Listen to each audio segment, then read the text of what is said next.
We have an Accord.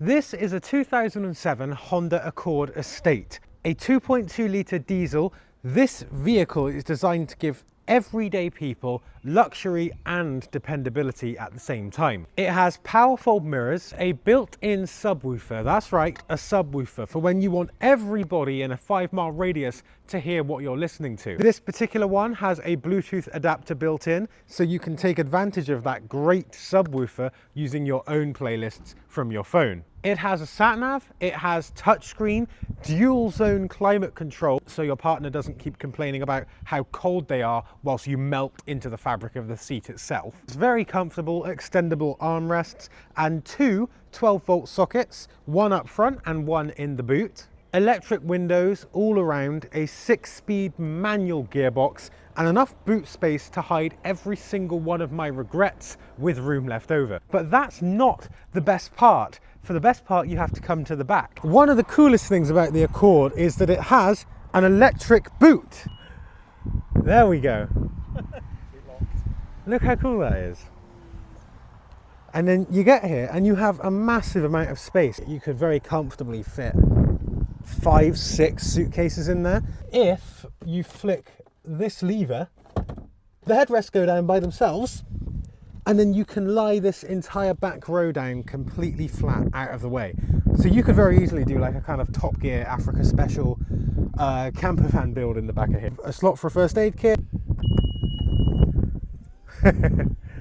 I love cool things like that. That is amazing. It's like it's opening up to you emotionally. It trusts you. Of course, I owned my own Accord for a while, but I didn't have chance to drive an estate version. I think it's time we change that. A nice screen here. You've got a CD and DVD player there. A nice place to hold your sunglasses. Mirrors with lights. The same over there. Oh my God, there's a giant spider. Jesus Christ. I do not like spiders. One thing I really like about the inside of this car is that clock. It's kind of like a really sleek, hidden away little display. It shows you your AC controls and the time and other stuff. This is a very professional looking car. You get to the back and the estate, I mean, it really, really gives you all the space you could ever need. Despite the fact that on the outside, this car looks very boxy. As you can see, on the inside, it's almost curved like that. Once again, sitting back in a Honda Accord reminds me of what it feels like to get back from a long day at the office and sit in your favorite chair. One of the most comfortable cars I've ever driven. Half leather seats, leather steering wheel, leather effect on the dashboard, as well as carbon fiber effect on the panels. Incredibly hard wearing. And when you consider that this car is almost 20 years old, it really sticks in just how good Honda are at making vehicles. This one is a 2.2 litre diesel. The one I had was a 2 litre VTEC petrol. Oh. And this has a lot of grunt. I'll be honest, quite a lot of power. Let's put our foot down, shall we?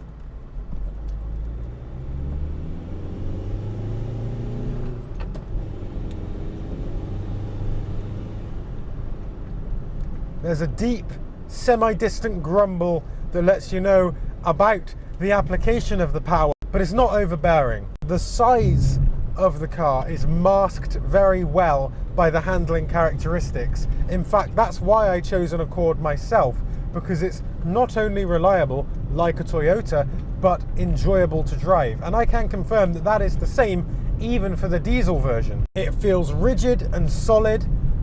There's no body roll given the fact that it's relatively low, wide and long. I had an issue on mine, and it's actually why I got rid of it, where for some reason the right side of the car would only ever blow freezing cold AC. Apparently it's something to do with a door actuator.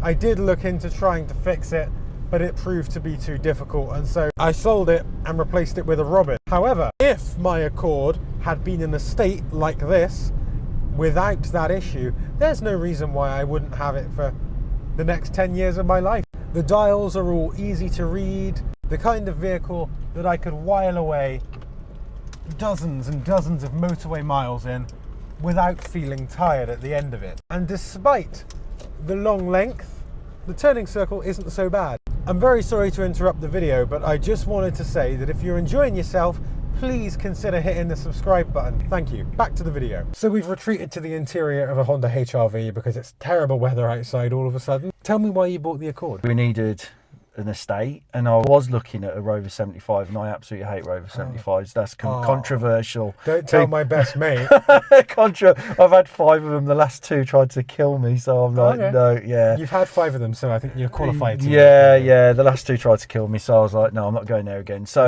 the Honda Accord then, because that's my 3rd one of those. I really like them because Hondas are just super reliable anyway. And then I found that one in Birmingham. I'm only the 2nd owner of that now. I just wanted something big, something comfortable, and even in the short time I've had it, which is like what now, 2 weeks, so I've already done like 800 miles in it. My favourite feature on it is the boot, but it's actually very, very practical because when you're carrying lots of stuff, just reach into your pocket, quickly press a button and it opens and you can just throw the stuff in. I like that you can control it from the dash, from the remote, or from the actual boot itself. Is it 211,000 miles? Yeah. Wow, because it didn't feel like it had any... No, it doesn't look it inside either. It's worn really, really well. That's like nearly 20 years old. Yeah, I know. Now, it doesn't feel it. It feels really modern in there. Yeah, it is nice.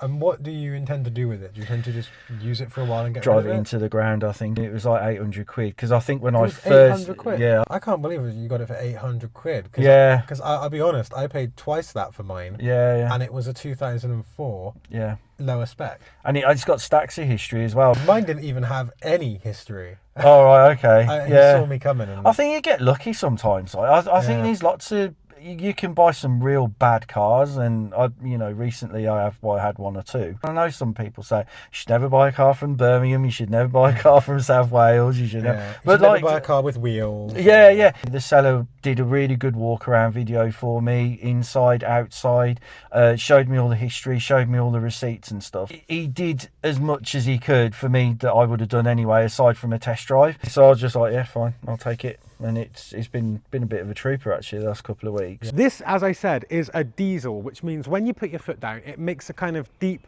burbly, grumbling noise. It pulls like a very big, angry dog on a lead, and this genuinely cocoons you in luxury like a car double the price. Although for a plethora of very boring reasons, I ended up with a saloon Accord. The estate is the one I always wanted, and after driving this, I'm a little bit regretful. The saloon was fine, but the space in this, the composure and the look, the boxy, almost futuristic design looks right at home even now, 20 years after it came out. This car is like a business class lounge on wheels. Underrated, over-equipped, and always willing to serve. It's an Accord, meaning it's everything that you never knew you wanted. Ladies and gentlemen, I'm very grateful that you've spent time watching this video. If you enjoyed it, please hit subscribe. If you or someone you know has an interesting car from days gone by, get in touch because I'd love to feature it. DinoDudeRocket out. I love all my cars, I'm car mad. Yeah.